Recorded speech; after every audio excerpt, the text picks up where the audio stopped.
Alors bonsoir à tous. Davar Beito Mato, on va parler aujourd'hui comment demain, après-demain, on arrive à Rosh Chodesh Elul. Alors c'est le moment ou jamais de savoir qu'est-ce qu'on est censé faire dans ce mois de Elul.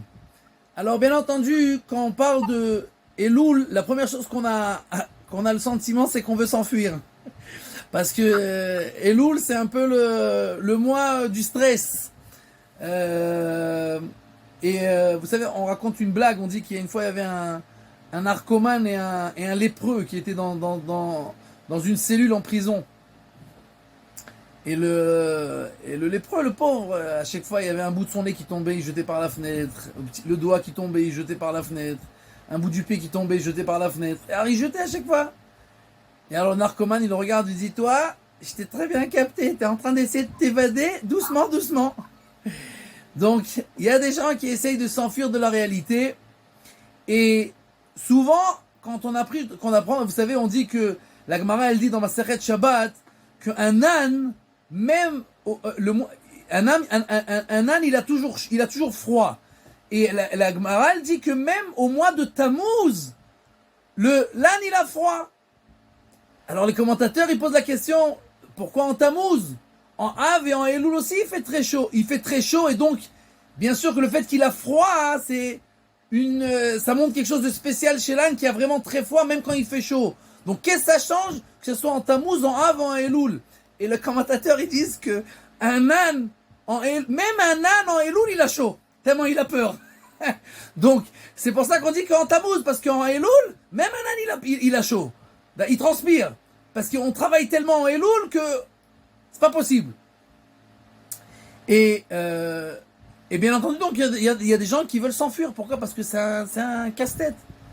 De se remettre en question et de dire que ce qu'il faut arranger, est-ce qu'on n'est pas bien, et par rapport à ma femme, et par rapport au Chinuch Eladim, et par rapport à l'éducation, et par rapport au service divin, et par rapport à la prière, et par rapport au mitzvot. Ouais, laisse-moi tranquille. Alors, il y a des gens qui veulent s'enfuir. Mais ça, c'est parce qu'on ne comprend pas véritablement ce qu'on gagne. Parce que vous savez, je vais raconter une histoire terrible pour qu'on comprenne un peu les deux sens, les deux côtés de la pièce. Il y a un Rav qui s'appelait le Rav Maizlish. Le Rav Maizlish, c'était un Rav qui était pendant la Shoah, il était dans les camps et on lui a posé, bien entendu, beaucoup de questions dans les camps. Je ne vais pas commencer à vous raconter des questions parce qu'on va tous se mettre à pleurer. Des questions très très très très difficiles. Et il a tout répondu par cœur pendant la Shoah. Bien entendu, il n'avait pas de bibliothèque ni de livre avec lui. Et après que la Shoah s'est terminée, alors il a écrit un shoot Mekatshe Hashem, et toute la première partie du shoot, de ses réponses, il ramène toutes les questions qu'on lui a posées pendant la Shoah. Et entre autres, à part les questions qu'il ramène, qui sont terribles, il raconte aussi sa vie avant la Shoah, pendant la Shoah, qu'est-ce qui s'est passé. Et il raconte là-bas qu'il y avait un jour, les nazis ont décidé qu'il fallait un peu vider le camp. Il y avait trop de personnes dans ce camp-là. Et donc ils ont amené tous les jeunes, ils les ont fait passer comme une grande règle comme ça. Et tout celui qui était en dessous d'une certaine taille, on le met de côté et on va s'en débarrasser. Ils ont mis tous ces jeunes-là dans un bloc, dans une baraque. Et c'était juste avant Rosh Hashanah. Et un jour, le Rav Maizlish, il raconte qu'il passe là-bas, à côté de la baraque. Et il y avait une petite fenêtre. La baraque était bien entendu fermée à clé. Il y avait une petite fenêtre avec des barreaux. Et des jeunes comme ça qui étaient à la fenêtre pour respirer un peu, qui voient le Rav Maizlish et qui lui dit, Rav, c'est c'est bientôt Rosh Hashanah, on veut que tu nous sonnes le chauffard. Il dit, mais vous êtes dingue. Il avait un chauffard. Mais il dit, je vais sonner le chauffard, on va tous se faire tuer. Et ils ont commencé à pleurer, Arabe, on a besoin. Bon, je vais pas vous raconter ça, c'est une longue histoire. Quoi qu'il en soit, ce qu'ils ont fait, c'est qu'ils ont attendu exactement qu'il y avait le moment où il y avait la sonnerie du camp. Et pendant la sonnerie, il a sonné vite 30 sonneries qu'on doit pour se rendre quitte. Et comme ça, ils se sont rendus quitte. Ça s'est un peu étiré cette histoire-là. Et le jour de Simchat Torah, on les a pris pour les rentrer dans la chambre à gaz. Ils étaient environ 50 jeunes. La majorité de ces jeunes-là, ils avaient étudié dans des yeshivot. Et donc, on les rentre dans la douche, entre guillemets. Bon, ils savaient très bien que la douche, ça veut dire tu passes au monde futur. Donc, on les rentre dans la douche. Et un des jeunes, après qu'ils ont fermé la porte, il dit, aujourd'hui c'est Simchat Torah. Et nous, à Simchat Torah, on doit danser avec le Sefer Torah et être joyeux. On n'a pas de Sefer Torah, mais danser et être joyeux, on peut encore. Alors il a dit, c'est la mitzvah. Alors on gagne ce qu'on peut. Alors ils se sont mis à danser et chanter dans la chambre à gaz. Ashrenu matov chelkenu manaim goralenu. Comment notre part dans ce monde-là, c'est un kiff, c'est un plaisir.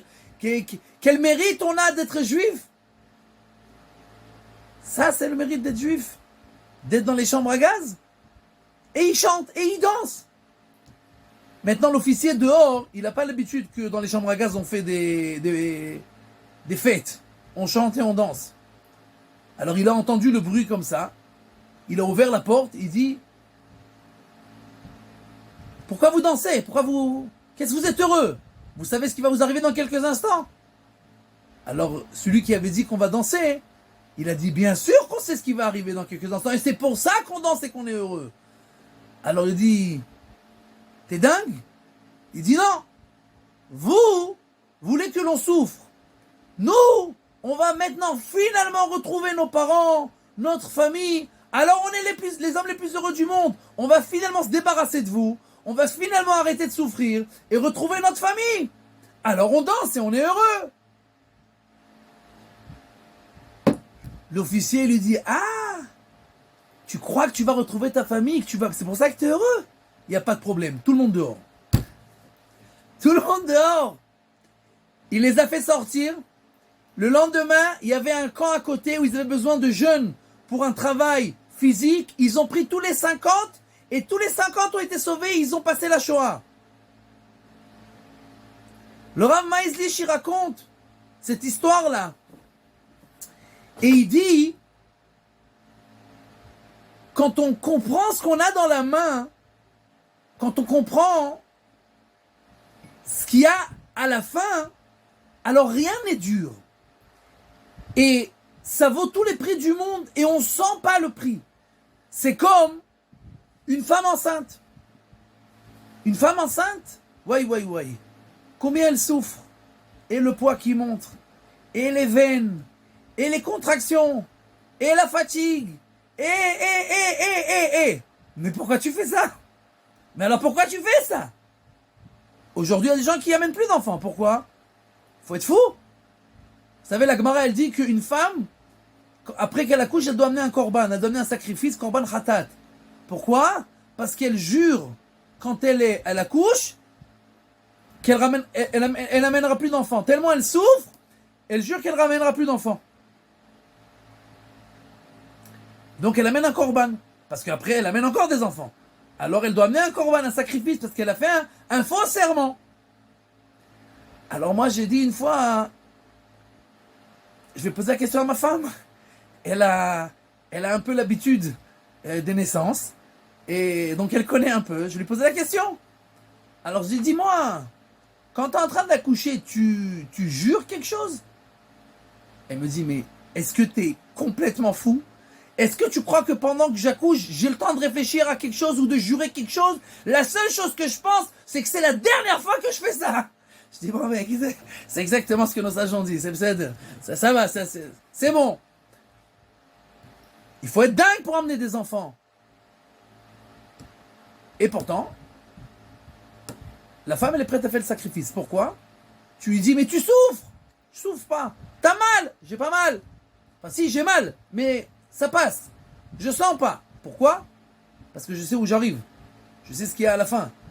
Et ça efface tout sur la route.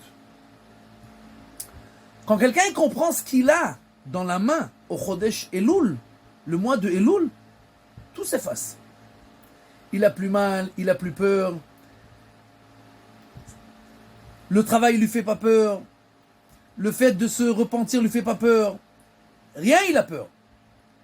Et vous savez que le Admour de Slonim, le Netivot Shalom, une fois, à la fin du mois de Av, il a fait des bdikot, comment on dit des bdikot, des vérifications. Des vérifications. Des examens. Des analyses, des examens de santé, des examens, des analyses. Et ils ont trouvé qu'ils devaient faire une opération urgente, imminente. Et le médecin lui a dit, donc il faut tout de suite s'organiser pour faire l'opération. Et le Rebbe, il a dit, ah non, ça s'arrange pas du tout là avec mon emploi du temps là. On est à la fin du mois de Av, on commence Elul, moi j'ai beaucoup de travail en Elul, je peux pas faire d'opération. Le médecin lui a dit, mais oh, c'est pas une blague, ça veut dire quoi, j'ai pas le temps. Il lui dit, mais non, c'est pas possible, moi Elul, j'ai pas le temps.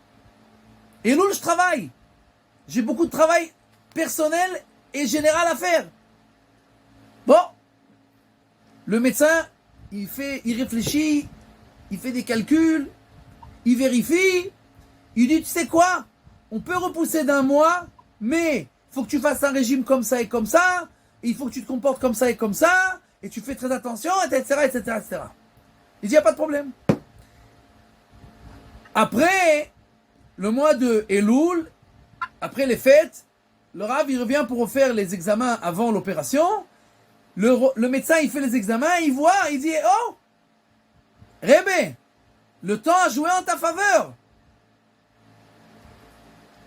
Alors le Rav, il lui a dit, le temps, il joue jamais en notre faveur. Jamais. Le temps, il passe. Et quand le temps, il passe, c'est pas en notre faveur. Nous, on peut jouer en faveur sur le temps.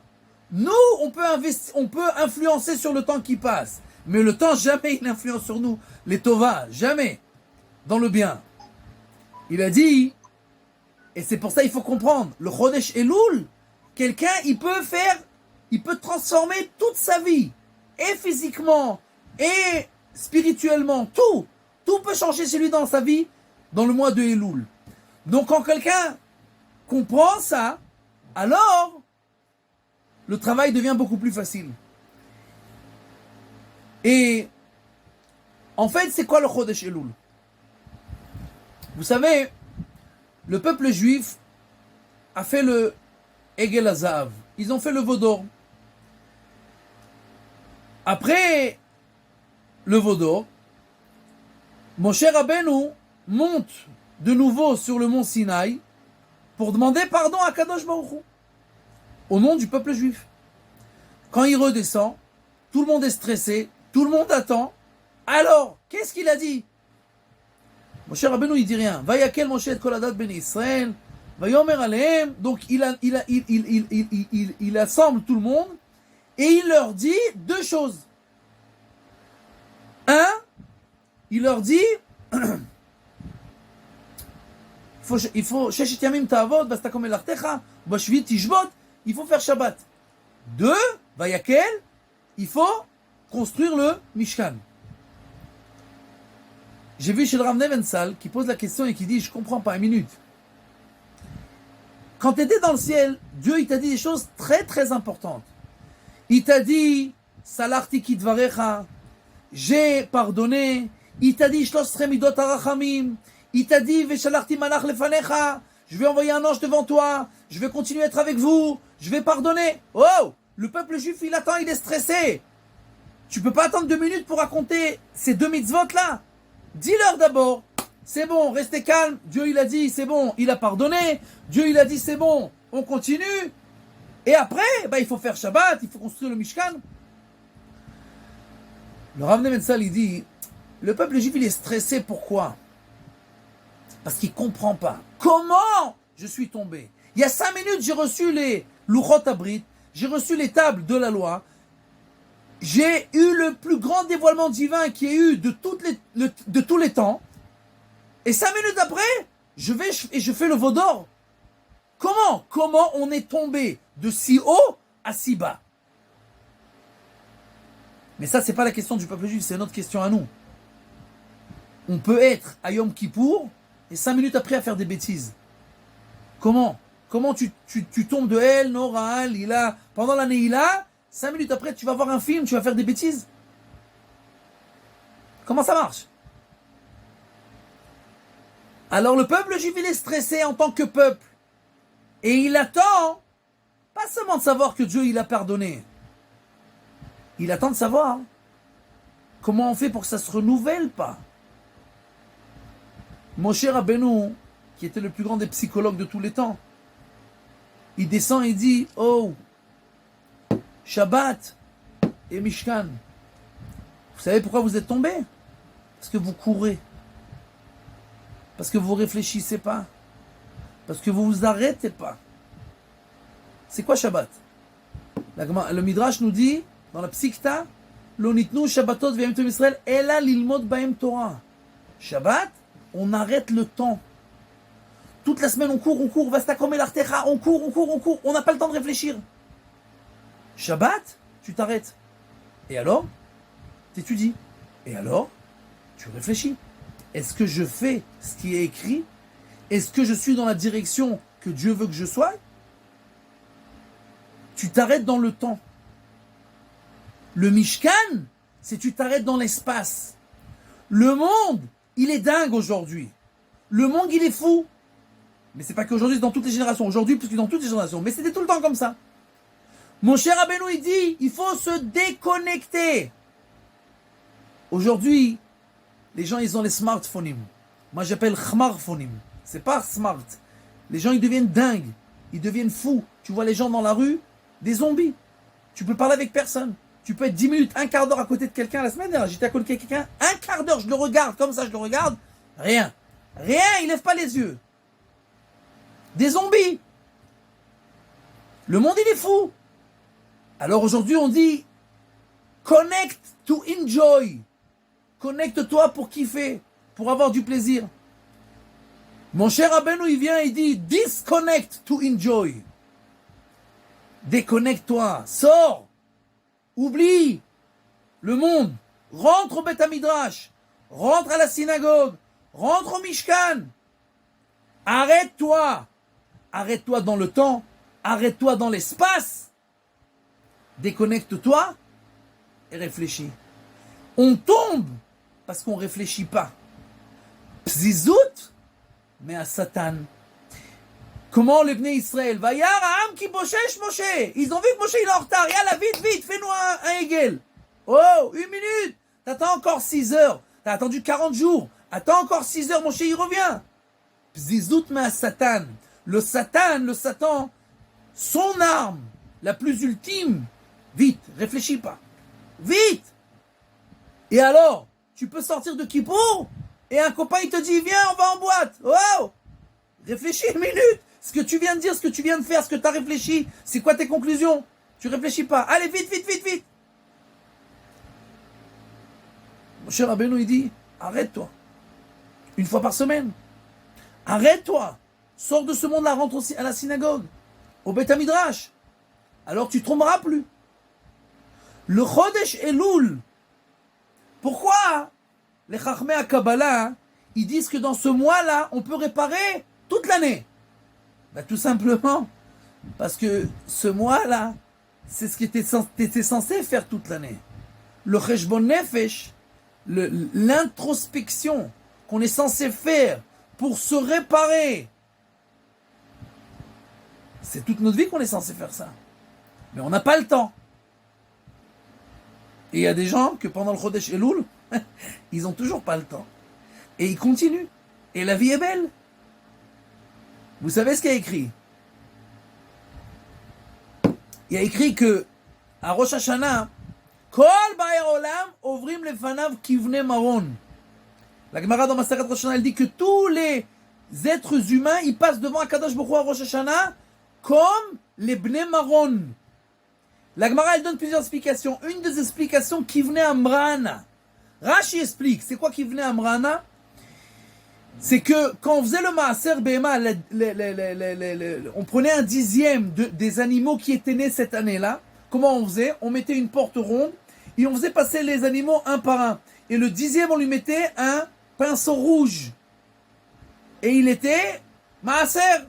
Ça veut dire quoi? Qu'on va l'amener au Beth Amikdash, on va le zigouiller, on va lui faire la shrita et on va le manger. Les Chachmei HaMussar, ils disent, tu sais ça veut dire quoi?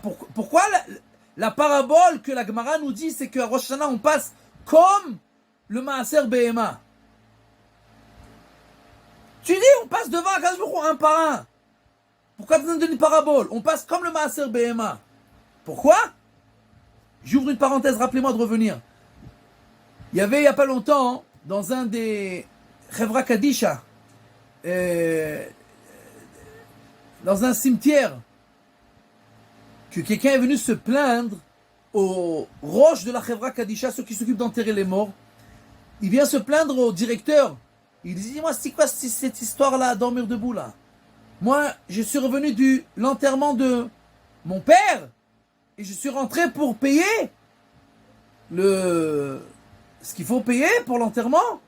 Et je suis rentré dans le bureau, et j'ai vu tout, le directeur là-bas, le sous-directeur, et ceux qui ont creusé le tombeau, et qui ont enterré, en train de faire les chaim, ils boivent de la vodka, et ils font les chaim. Quoi, c'est la fête? Après qu'on enterre les morts? Un peu de respect. Alors il est parti voir, le grand directeur, il est parti voir ceux qui travaillaient là-bas, avec le Rav qui était là-bas. Il dit, c'est quoi cette histoire-là? Faites les chaim, faites la vodka. Il dit, mais pas du tout. Les chaim, c'est pas pour dire les chaim. C'est pour faire la bracha chez Akol Nia Bidvaro. Pourquoi? On a ce minag-là. Parce que quand on va dans les enterrements, tu vois quelqu'un qui est mort, il a un accident de voiture, 21 ans, il a fait un accident de voiture, il est mort. Et tu entends les gens à l'enterrement, ah, s'il avait tourné à gauche, s'il avait tourné à droite, s'il était sorti avant, s'il était sorti après, si le médecin n'avait pas fait une erreur, il ne serait pas mort. Ah, et ça, c'est de la kfira. Ça, c'est de l'hérésie. Pourquoi? Parce que qu'il est tourné à droite ou qu'il est tourné à gauche. Si à Rosh Hashanah on a un cri qui devait mourir, il peut tourner à droite ou à gauche, il va mourir. Rien ne changera pour lui. Si à Rosh Hashanah il y a écrit qu'il devait mourir de cette maladie, le médecin il peut se tromper ou pas se tromper, il va mourir. Donc quand on entend les gens qui disent ces bêtises là, et si, nous on rentre tout de suite et on dit chez Akol Nia Bidvaro. Ça dépend pas de nous, si on aurait fait ça, on aurait fait ça. Akol Nia Bidvaro. Tout de la parole divine et tout a été décrit déjà à Rosh Hashanah. Nos sages, les Chachmei HaMussar, ils disent Kivne Amrana, on passe comme le Maaser Behema, comme le dixième des animaux. Pourquoi? Parce que le dixième animal, il a été choisi pour aller se faire égorger au temple. On lui a mis un trait rouge. Qu'est-ce qu'il fait cette brebis-là, cette chèvre-là? Qu'est-ce qu'elle fait? Ce mouton-là, qu'est-ce qu'il fait? Ben, il continue à gambader. La. Et il gambade. Et il est heureux. Mais espèce d'imbécile, dans 5 minutes, on va t'égorger. Va, il y a un fleuve à 5 minutes. Nettoie, enlève le rouge que personne ne voit. Non, on continue à faire la fête. À Rosh Hashanah, le monde, il passe devant un Kadosh Baruch Hu qui venait à Amran. Il y a des gens qui se font peindre en rouge. Et ils continuent. La vie est belle. Espèce d'imbécile, va au mikvé. Va, lave-toi. Enlève ce pinceau rouge. Repends-toi. Tu peux gagner ta vie. Non. On fait la fête. Pourquoi? Parce que aujourd'hui, les gens, ils veulent vivre. Ils veulent kiffer. Enfin, aujourd'hui, tout le temps. Mais si on regarde une minute, la majorité des gens, aujourd'hui, ils sont heureux ou pas heureux? Quand tu récapitules ta vie, quelqu'un, il peut dire, la majorité de ma vie, c'était un kiff, j'ai toujours eu du plaisir, jamais souffert, jamais eu de problème, jamais. La quasi-majorité des gens, la quasi-majorité de leur vie, ils souffrent. Alors, si on est là pour kiffer, c'est un peu raté. Et en fait, tout ça, pourquoi? Parce que les gens, ils comprennent pas vraiment c'est quoi qui donne de la satisfaction et du plaisir. Et alors, à Elul, ils ont peur, ils s'enfuient. En lieu de comprendre que ce qui donne la satisfaction et le plaisir, c'est de se renforcer, c'est de travailler sur soi-même. Quelqu'un qui gravit des échelons, quelqu'un qui grimpe sur l'Everest. C'est difficile. Il a mal partout, il a froid, il a faim, il a des maux de dos, il a des blessures. Oui, mais quand il arrive au sommet de l'Everest, c'est l'homme le plus heureux du monde. Tout s'efface. Pourquoi? Ça valait le coup. Parce que j'ai réussi à me surpasser. J'ai réussi à passer toutes les épreuves, à surmonter toutes les épreuves. Aujourd'hui, les gens, ils n'ont pas la force. Il y a beaucoup d'endroits où ils ont un chien et un enfant. Et l'ordre, et comme je l'ai dit, d'abord un chien et après un enfant. Chez les religieux, il y a des gens qui ont 10 enfants, 15 enfants. On raconte qu'une fois, il y a une femme orthodoxe qui arrive au zoo avec 17 enfants. Il est 7h. Il est 7h moins 5. Le gardien lui dit, mais madame, je ferme. Vous pouvez pas rentrer.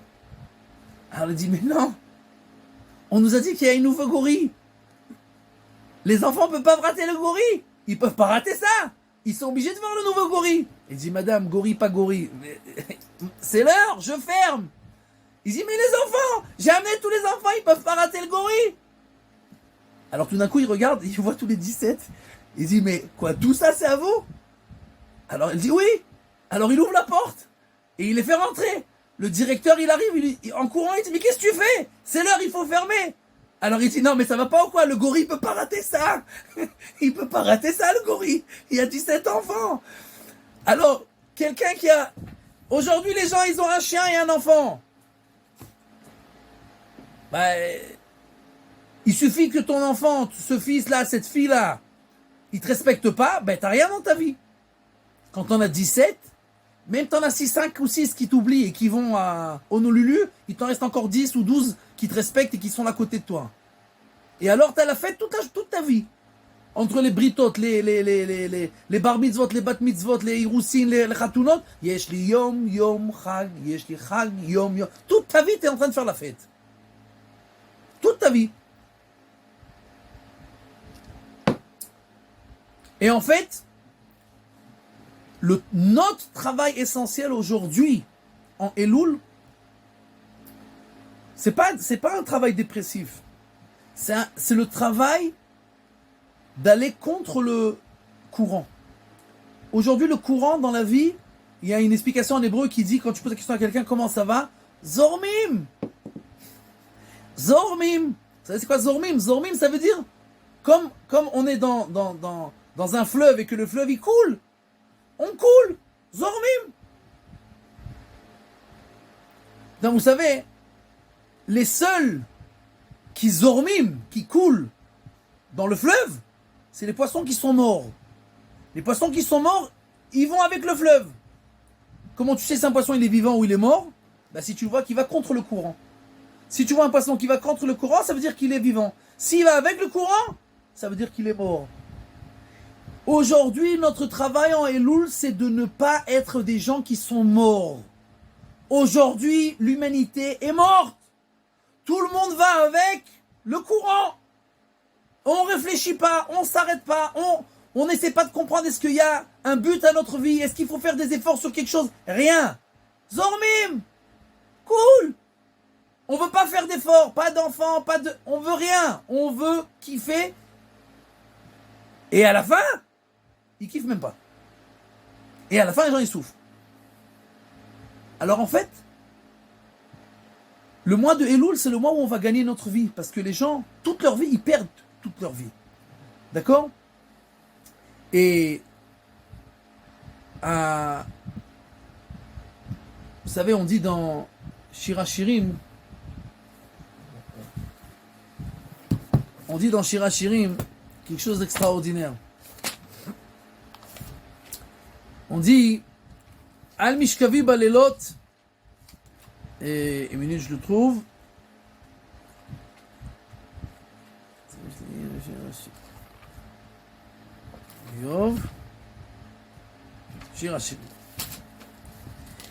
On dit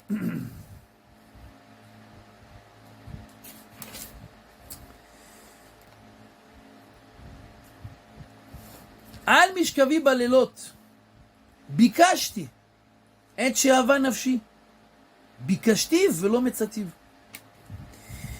Il y a énormément de gens aujourd'hui qui se cherchent. Pourquoi? Parce que l'homme, c'est pas le corps. L'homme, c'est l'âme. Et donc tu peux donner tous les plaisirs matériels au corps. L'homme, à la fin, il se sent vide. Pourquoi? Parce que la neshama, elle hurle. Mais tu fais quoi? Tu fais quoi? C'est comme quelqu'un qui a des gants. Et il met de la crème sur les gants. Psh, quel kiff! Mais t'es stupide ou quoi? Pourquoi tu mets sur les dents? Il faut mettre sur la main.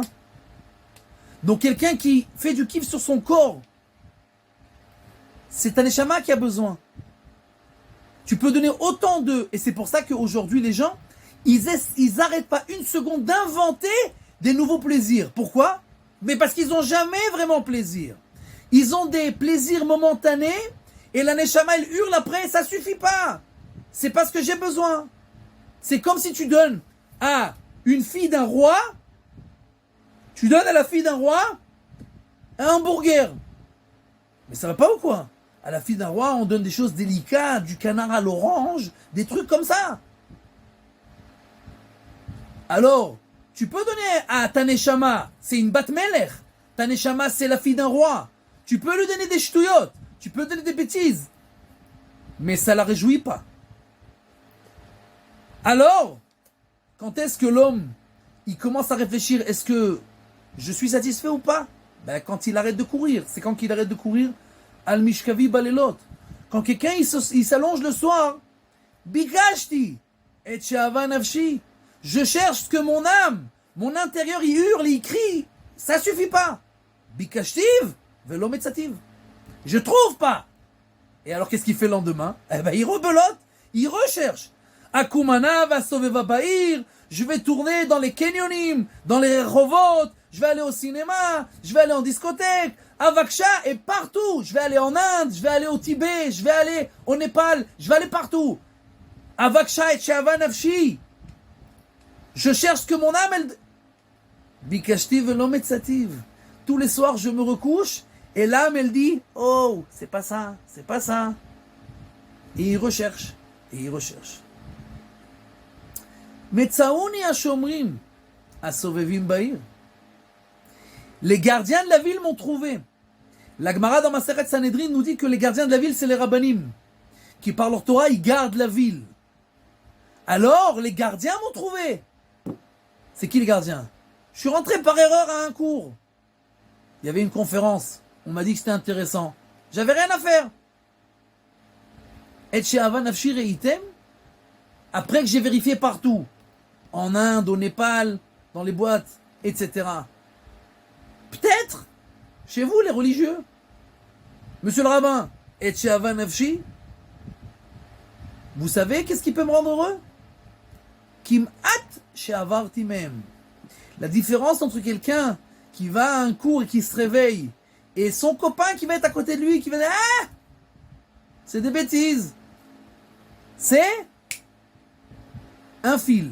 Kimat chez Avarti même. J'ai presque raté le coche. Et j'aurais pu continuer à chercher toute ma vie. Hache Matsati. Mais après que le coche a été attrapé et qu'on a eu le déclic, oh, Hache Matsati et She'ava Nafshi. Et alors j'ai trouvé ce que mon âme elle recherchait. Vous savez, quand quelqu'un il fait tchouva, hein, quand quelqu'un il était dans la poubelle et qui découvre la lumière, si vous connaissez des gens qui ont fait tchouva, ils deviennent fanatiques. Ils deviennent fanatiques. Tout, il devient jusqu'au bout. Et She'ava Nafshi Matsati et She'ava. Finalement, j'ai trouvé Achaztiv Velo Arpenu. Je l'attrape et j'y vais jusqu'au bout. Je vais pas lâcher. Une seconde, une halacha, une khumra. Je vais tout faire jusqu'au bout. Et je vais essayer de ramener toute la famille. Je vais montrer à tout le monde c'est quoi la lumière. Dieu nous dit, je vous avais prévenu, que mes enfants, il suffit de les allumer, vous leur montrez une seconde la lumière, et tout se déclenche. À la fin des temps, ce jeune-là, qui s'est réveillé in extremis, dernière seconde, le Mashiach va venir.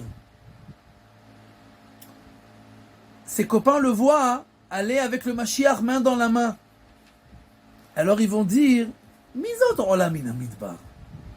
C'est qui celui-là? Il était dans le désert spirituel avec nous. Qu'est-ce qu'il fout avec le Mashiach? Il était avec nous à Eilat et dans les boîtes. Mizot Olam min hamidbar. Ketimrot Ashan, lui aussi il fumait avec nous. Mekouter et mor ulvona mikol avkat rochel. Il a pris avec nous aussi toutes les drogues et les afkot, comment ça s'appelle, les poudres. On a tout fait ensemble. Qu'est-ce qu'il fait avec le Mashiach? Ah, ine mitato sheli Shlomo. Shishim giborim saviv la. La Gemara nous dit Shishim giborim, c'est les 60 masertot, les 60 traités de la Torah, oral. Ah, quelqu'un qui s'est réveillé et qui a eu la lumière par la Torah. Ça le protège et tout est effacé. Et donc Akadosh Baruch Hu le fait à cette personne qui s'est réveillée et qui a découvert la lumière, il lui fait comme une choupa et il le met le premier avec Akadosh Baruch Hu. Pourquoi? Parce que tu as réfléchi, parce que tu t'es réveillé, parce que tu as pensé, parce que tu n'as pas été avec le courant comme tout le monde. Alors, aujourd'hui, la culture d'aujourd'hui, le manque de culture aujourd'hui, vous savez, c'est comme quelqu'un qui est en train de se faire brûler et quelqu'un est venu avec un grand sac et a commencé à l'éteindre. Son copain, il est en train de brûler, le feu a pris sur lui, il a pris un grand sac et il a commencé à éteindre avec le sac, mais il a oublié d'enlever le marteau du sac qui pesait 20 kilos. Donc il a éteint le feu, mais il a décomposé son copain en petits morceaux. C'est exactement ce qu'elle fait, la tarboute aujourd'hui. Ce que le monde y fait aujourd'hui, ils essayent d'éteindre l'incendie spirituel. La Neshama, elle hurle, ah, je brûle! Et on éteint. Comment on éteint? En décomposant la personne, en la mettant en morceaux. En lui disant la famille c'est pas obligé, te marier c'est pas obligé, les enfants c'est pas obligé, te faire des efforts c'est pas obligé, le travail c'est pas obligé, rien. Fais du kiff, on éteint le feu, on essaye d'étouffer la neshama et on décompose la personne de tous les côtés. Et alors les gens ils cherchent le waouh, ce qui est attirant. Vous savez, c'est comme aujourd'hui, vous savez, il y a ce qui s'appelle aujourd'hui smart missiles, les missiles intelligents. Vous savez, quand on tire aujourd'hui un missile d'un avion, d'accord, comment le missile, il sait aller zigzaguer et aller jusqu'à l'autre avion? Comment il fait? Alors, il a des sensorim, des capteurs, des capteurs dans sa tête. La tête du missile, il a des capteurs de chaleur.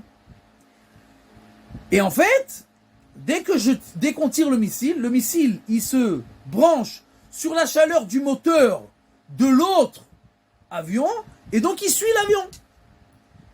Comment on fait aujourd'hui pour dévier les missiles? Pas compliqué. L'avion qui s'est fait Naoul, il s'est fait comment on dit Naoul? Il s'est fait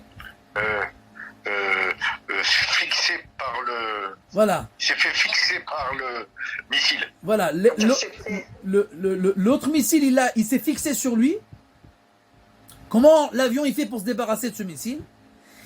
Il sort de son derrière, du derrière de l'avion, une genre de grande boule qui est plus chaude que le moteur. Et alors la boule, elle sort et elle va de l'autre côté. Et le missile, hop, il court après la boule. Mais espèce d'imbécile, il est là-bas, l'avion. Non, là, il fait plus chaud. Mais c'est exactement la même chose aujourd'hui. En lieu d'aller droit au but et de comprendre qu'il y a un but, alors non, là-bas, c'est plus chaud. C'est plus waouh. Mais t'es en train de complètement de bifurquer. T'es pas du tout sur le bon chemin. Tu rates l'essentiel. On raconte qu'une fois, il y avait un Avrer qui avait ce qui s'appelle Subaru Avrechim. Je ne connaissais pas en France. Il y a une voiture qui s'appelle Subaru. Il y a un truc en France. Ok, Subaru. Et elle s'appelle Subaru Avrechim. C'est une voiture qui est une catastrophe. C'est-à-dire que c'est une Subaru, mais qui est des Avrechim. C'est-à-dire qu'en général, ils n'ont pas d'argent. Et donc, s'il n'y a pas une fenêtre, on met à la place une caride, comment ça s'appelle, un oreiller, et les roues, ils sont pas tous à la même hauteur, et etc. D'accord? Et un jour, on raconte que un vrai là, il est en train de rouler dans sa Subaru Avrechim, et il y a un terroriste du Hezbollah qui s'arrête juste à côté de lui avec une Mercedes magnifique qui vient de voler. Une Mercedes. Et il regarde le terroriste, il regarde le Havrer, il dit qu'est-ce que c'est que cette histoire-là? C'est une machine à laver ou c'est une voiture? C'est quoi? Il dit c'est une voiture, elle est mieux que la tienne. Ah, elle est mieux que la mienne? Comment t'es arrivé à cette conclusion? Il dit descends, je te montre. Le terroriste un peu, comment ça s'appelle, curieux. Comment cette poubelle là est peu mieux que ma Mercedes? Il descend, le Havrer il va derrière, il va au coffre, le coffre il était fermé avec un fil de fer comme ça parce qu'il s'accrochait plus. Il ouvre le fil de fer, le coffre il s'ouvre et il y a un génie qui sort.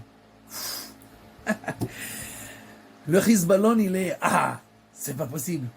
Un génie dans la voiture? Mais c'est extraordinaire, d'où tu l'as eu? Ah, maintenant tu comprends. Alors le Havrer il dit génie, amène du café et des gâteaux. Tout de suite, il amène le café et les gâteaux. Le Hezbollah, il devient dingue. Vends-moi ta voiture. Elle dit, ah non, je t'ai dit que ma voiture elle est mieux que la tienne. Il dit, mais non, obligé, tu me la vends. Il dit, tu sais quoi? Je suis prêt à faire une affaire avec toi. Viens en échange. Donne-moi ta Mercedes, je te donne ma Subaru. Il dit, Mazalou Bracha. Pas de problème. Ils ont échangé.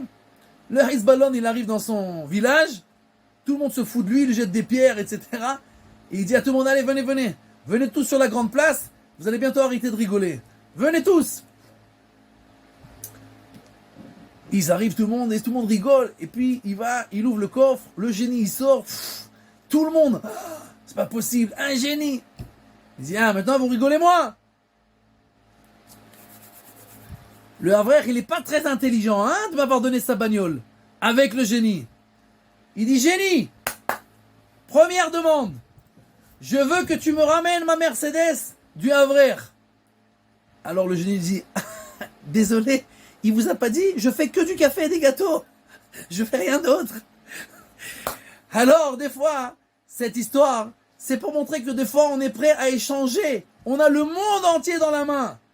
Et t'échanges pourquoi? Pour des bêtises, pour des choses qui ne valent rien. Rien. Il y a une époque où on disait Zman Zechaim. Le temps, c'est la vie. Qui a damim enam ozrim, vayamim enam chozrim. L'argent, il aide à rien, et les jours ne reviennent pas. Quand les jours passent, ils reviennent pas, et tout l'argent que tu as, si les jours ils sont passés, rien ne t'aidera. Aujourd'hui, on dit time is money. L'argent, le temps, c'est de l'argent. Donc les gens, ils ont transformé la vie en argent. Le temps, c'est ce qu'on a de plus cher.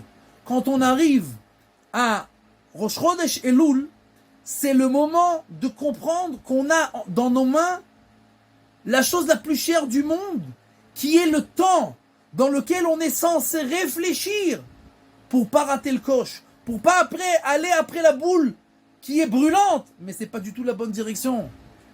Pour pas essayer d'éteindre les incendies que le monde occidental est en train d'allumer sans arrêt, en décomposant nos enfants, notre famille, notre personnalité, etc.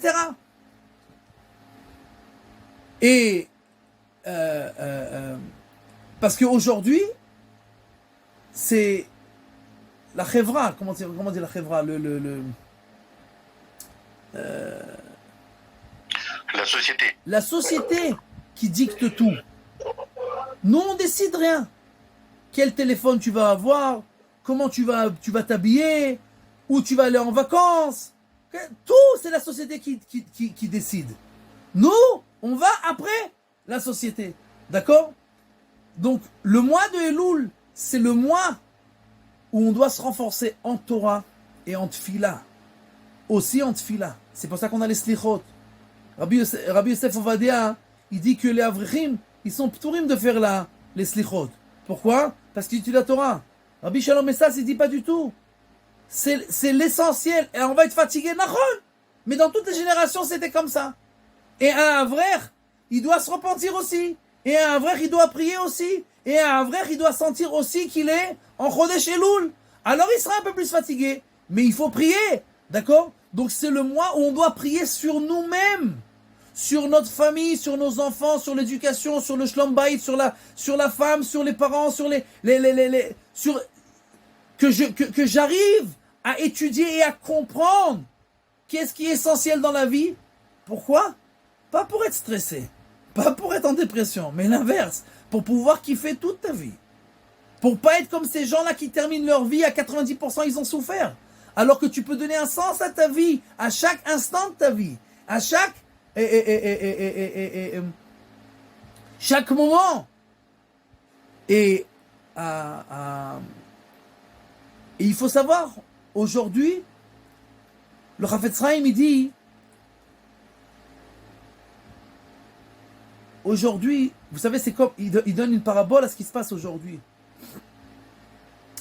Il dit, quand c'est une saison d'abondance, alors, tu peux acheter un pain blanc, d'accord? Un pain blanc, tu l'achètes pour des grouchim, pour rien du tout. Mais quand c'est la sécheresse et il n'y a rien, alors chaque morceau de pain noir, même s'il est dur, même s'il est rassis, même s'il est vieux, tu le payes une fortune. Il dit, il y a 2000 ans à l'époque de la Gemara, il y avait les Tanaïm, il y avait les Amoraïm, c'était tous des génies, c'était tous des tzadikim.